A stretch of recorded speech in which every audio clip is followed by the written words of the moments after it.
Skarloey had been to the works to be mended, he felt much better. Rusty the Diesel was helping him off his rail car.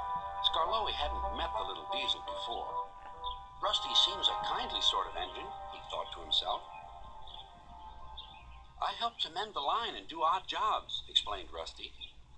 I hear everyone is looking forward to seeing you again. Come on.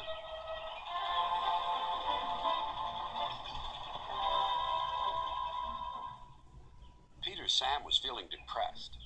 He was still getting over his accident, but he wanted to start work again. Sir Topham Hatt wouldn't let him. Another day's rest will do you good, he said. Besides, I've got a surprise for you. For me, sir? How nice, sir. What is it, sir? Wait and see. The surprise was Skarloey. Oh, said Peter Sam, I'm glad you've come home. They lit Skarloey's fire and he sizzled happily. I feel all excited, he said, just like a young engine. Now tell me all the news. I see you've met Rusty, said Peter Sam. Yes, I like that diesel. So do I, replied Peter Sam. It's a pity Duncan doesn't. Who is Duncan? He came as a spare engine after my accident, replied Peter Sam. Is he useful? He keeps busy, and I'm sure he means well, but he's bouncy and rude. He sings and sways and swivels around. His drivers call it rock and roll. I understand, said Skarloey gravely. His driver interrupted. Duncan has done it again. He's stuck in a tunnel. Come on, old boy, we'll have to get him out. Skarloey was pleased. He wanted to run, looked forward to meeting Duncan. They found the caboose and some workmen and hurried up the line. How nice and smooth the rails are, thought Skarloey. They've mended all the old bumps. The little diesel has helped to do that. What a difference Rusty's made to the line.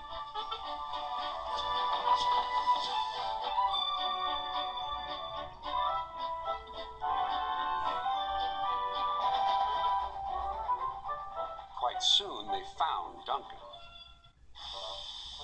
He was stuck at the far end of the tunnel, and he was very cross. I'm a plain, blunt engine. I speak as I find. Tunnels should be tunnels and not rabbit holes. This railway is no good at all. Don't be silly, snapped his driver. This tunnel is quite big enough for engines who don't rock and roll.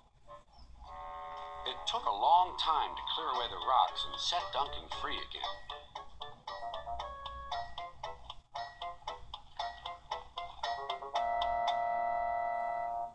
At last, Skarloey was able to push Duncan and his coaches safely through.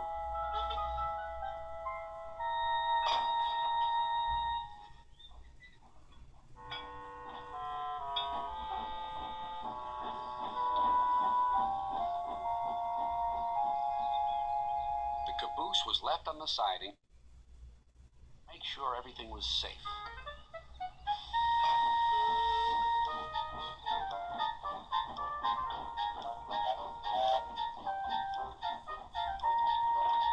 Duncan grumbled all the way home, but Skarloey paid no attention.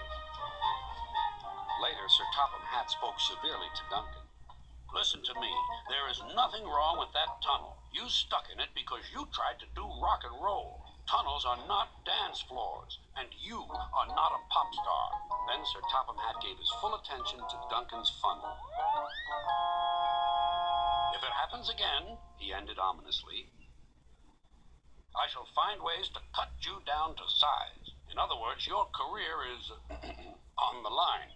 Need I say more?